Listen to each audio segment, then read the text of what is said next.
Okay, so today I'm going to be working through my working capital simulation that I've done here.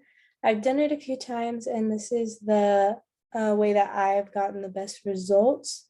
And so we're working here with this vitamins company, and we're able to see all of their current statements of their balance sheet, income statement, statement of cash flows, the cash cycle, and then we're going to make some decisions that we think are best for the company.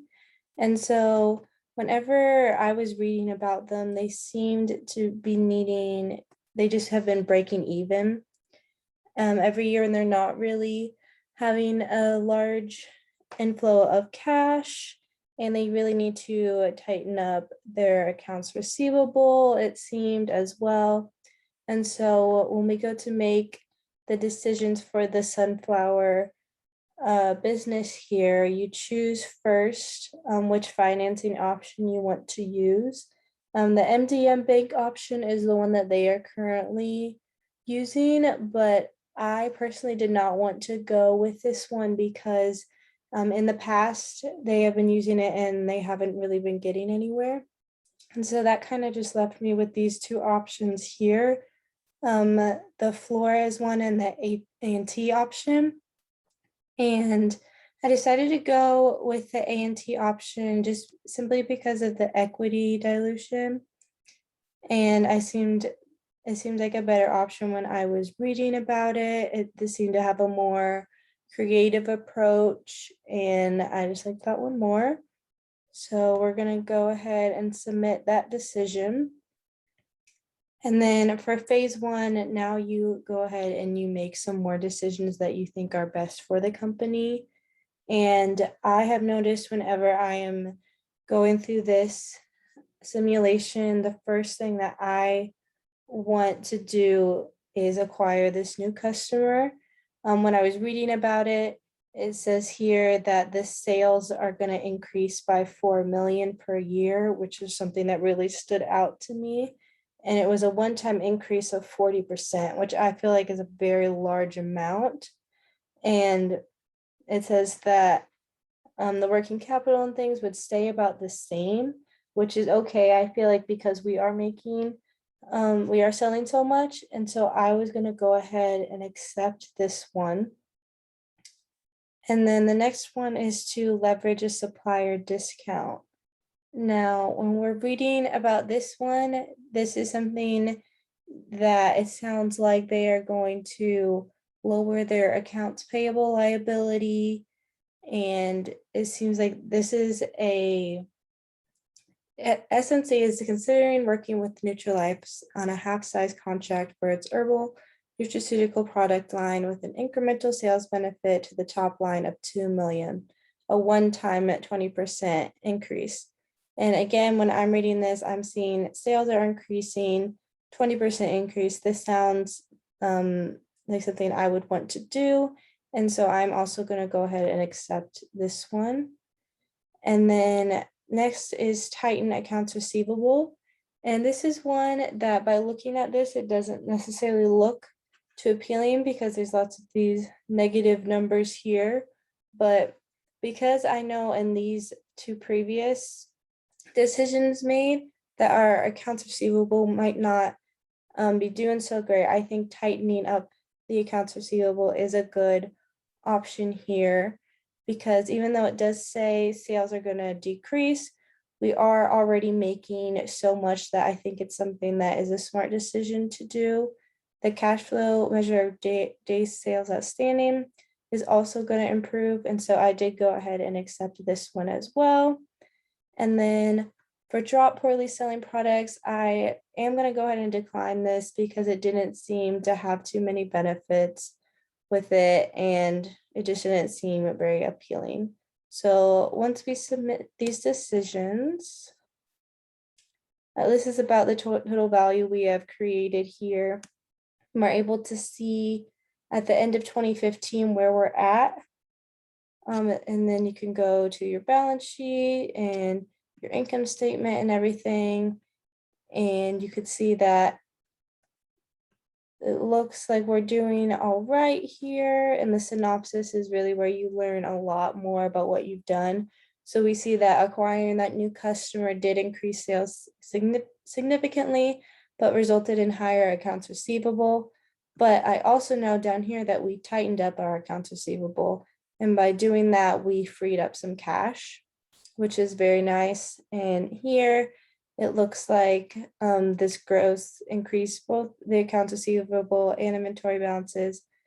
Again, we tightened those up. So I think that was a success here. And then now we're going to make some more decisions. And then in this one, it looks like here they are considering establishing a distribution partnership with a big box distribution company. This is something that I chose to decline because over here we're talking about, let's see, I'm trying to remember. So the DSO was going to stay at a very low level, which is something that I noticed we needed to increase. And so I didn't find that very appealing, and I went ahead and declined that one. And then the next option was expanding your online presence. And this is something that was very appealing to me. It says here, where does it say? The opportunity would generate an additional 10% increase in sales. And that increase in sales is something that I look for a lot because as you're increasing sales, you're getting out there and you're making more money. And so anytime I see increase in sales, my eyes light up. However, there are some downsides to this. It was saying how you were collecting the sales very quickly. And the accounts receivable would decrease by 7 days in the first year and by an additional 3 days in 2017.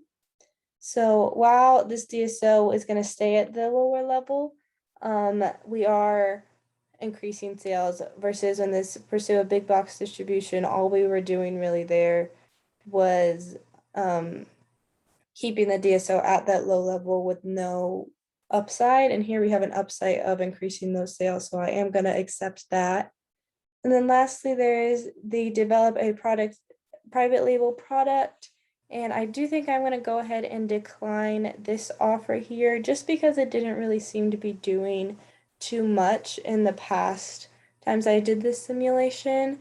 It helped a little bit, but it also didn't really, it kind of hurt us a little bit. And I felt like it was not very necessary for the company. So I'm going to go ahead and decline that one. So I'm going to just submit my decisions here. And so you can see here, we did go down a little bit, but expanding the online presence increased sales. There was a little bit of a negative impact on the working capital balances, but because we are increasing those sales, we are still having a net income that is getting greater and greater, and it's improving each year, which is something that I look to try and do. And so you can kind of see throughout what we've been doing here. Our current assets, all of those are increasing, which is something that's great. We want to continue to do that.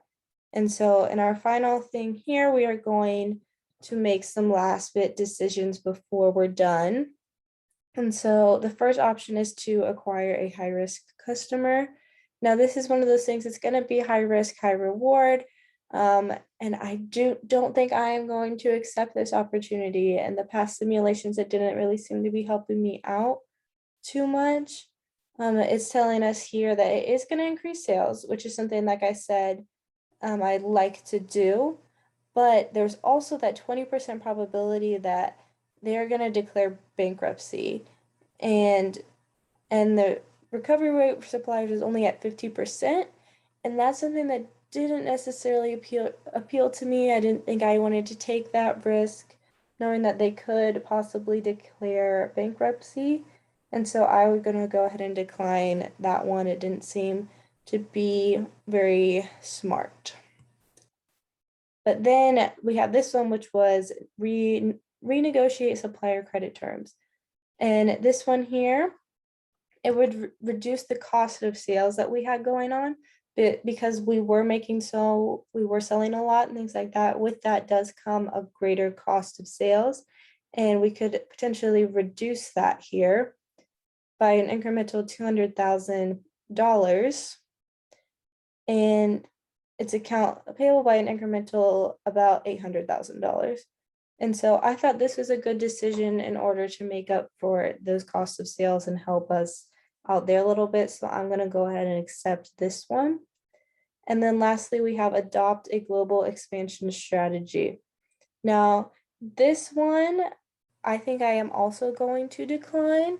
It seemed to be working with this family-oriented business.